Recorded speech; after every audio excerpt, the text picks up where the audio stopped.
There was once a girl named Bimi, and from the time she was small, she was always beating her mother. Not once, not twice, every single day, for reasons no one could understand. At first, the villagers thought it was childish stubbornness, something she would grow out of. But as she got older, her beatings became worse. She hit her mother with sticks, threw stones at her, even pushed her to the ground in front of people. No one had ever seen such a thing before. Her mother, a woman known for her kindness and patience, tried everything. She spoke gently to Bimi, begged her to change, even tried to ignore it. But Bimi had no mercy. One day, after a particularly bad beating, her mother sat on the ground, breathing heavily, her eyes filled with tears. She looked up at the sky and cursed Bimi. She said to Bimi, "You will never know peace in this life. You will bring suffering upon yourself. You will be a problem to everyone you meet." The villagers who were around shook their heads and said, "She should not have said those words." "But can you blame her?" others asked. Bimi spat on the ground and walked away from her mother without a care. Years passed and the beatings did not stop. Every day her mother endured the pain, the humiliation, the anger of a daughter who seemed to have no heart. And every day she repeated her curses. Nobody knew what was wrong with Bimi. Some said she was born with a wicked spirit. Others said she was cursed from birth. But nobody could understand how a child who was once so loving and sweet could change so suddenly. Because there was a time when Bimi had been different.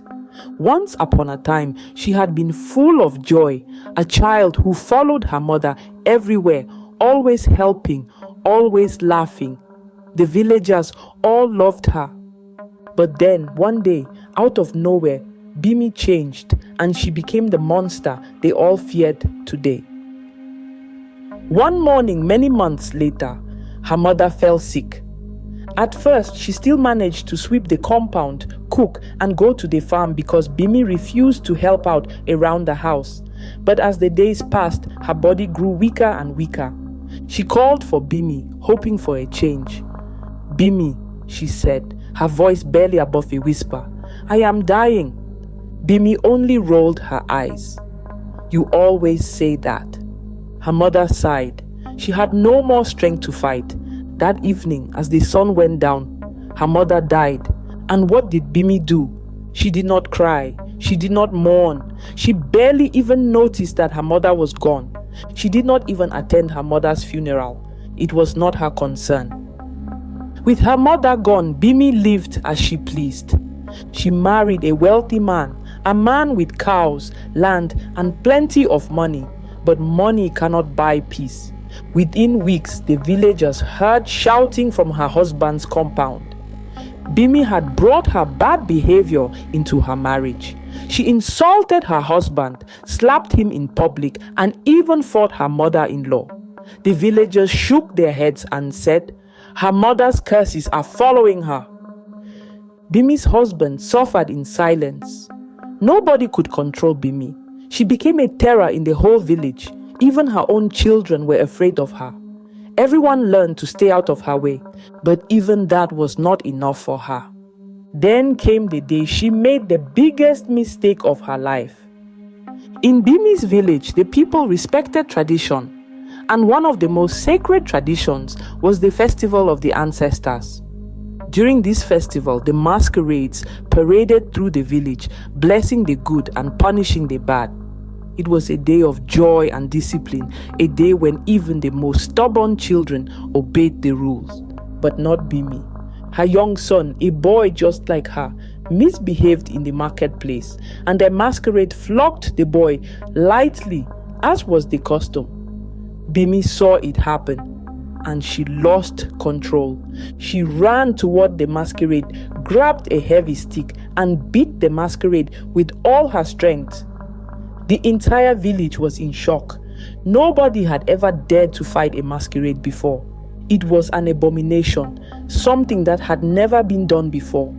The masquerade stumbled back, shocked. The other masquerades surrounded Bimi, preparing to punish her for her crime. But before they could act, Bimi smiled sweetly and apologized. She said to them, "Oh great spirits, forgive me. I'm a mother and I lost control because I thought my child was in danger. I want to make it up to you. Come to my house. Let me cook for you. Let me apologize to you properly." The masquerades believed her. That night, the masquerades arrived at her compound, sitting down to receive their feast. Bimi went inside, boiled a huge pot of water, brought it outside and poured it on the masquerades. The screams shook the village. The masquerades ran out, rolling on the ground in pain. That night, the village council gathered. "This woman must be stopped," they said.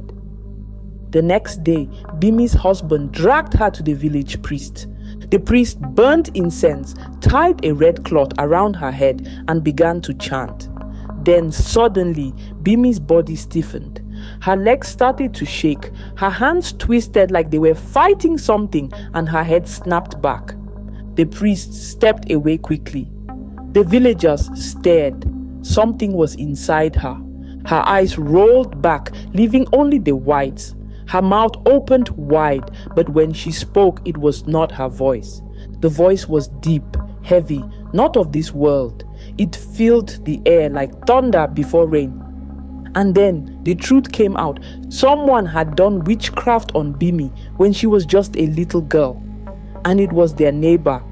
The neighbor, a woman who everyone thought was good, had children too, but her children did not respect her. They shouted at her, disobeyed her, and did whatever they liked. Then one day, the neighbor noticed that Bimi was always helping her mother carry firewood, sweep the compound, smiling, laughing, full of joy. And something inside the neighbor turned bitter. She did not understand why Bimi was so good to her mother, but her own children were useless. Jealousy entered the neighbor's heart like poison. So one night, the neighbor went deep into the forest. She walked and walked until she reached a small hut where an old witch doctor lived. She told him, "I want Bimi's heart to turn against her mother." The witch doctor laughed, his teeth black like burnt wood. He tied bones together, whispered words to the spirits, and called Bimi's name 3 times into the wind. Just like that, the charm was done. And the next morning, Bimi changed. Her eyes became wicked. The love in her heart was no longer there. And the mother she used to follow and love. She hated her now, but that was not all.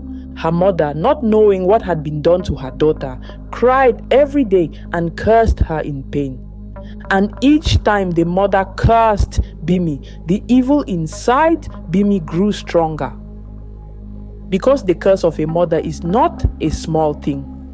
Then, just as suddenly as the strange voice had started speaking, it stopped. Bimi's body, still lying on the village priest's floor, shook one last time and then went still. Her arms fell to her sides, her whole body weak after the confession. The villagers covered their mouths in shock. All these years they had believed Bimi was just a wicked person, that she was cursed from birth. But now they knew the truth. She had not chosen this life. It had been forced on her. The priest broke the curse, but the damage was already done. When Bimi woke up, after her husband had carried her back home, she cried for the first time in her life.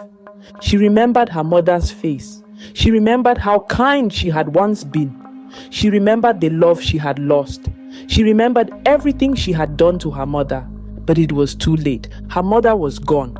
But from that day on, Bimi changed. She stopped fighting. She became quiet. She spent her time helping widows, orphans, and the elderly. But no matter how much good she did, she never forgave herself. Every evening, she sat by her mother's grave and whispered, "Mama, I am sorry." And sometimes the wind would blow softly, as if carrying a message from the spirit world. Perhaps, just perhaps, her mother had finally forgiven her. The moral of this story is that do not let jealousy destroy others. Words have power. Curses can shape a person's destiny. No matter how far you go, the truth will always come out.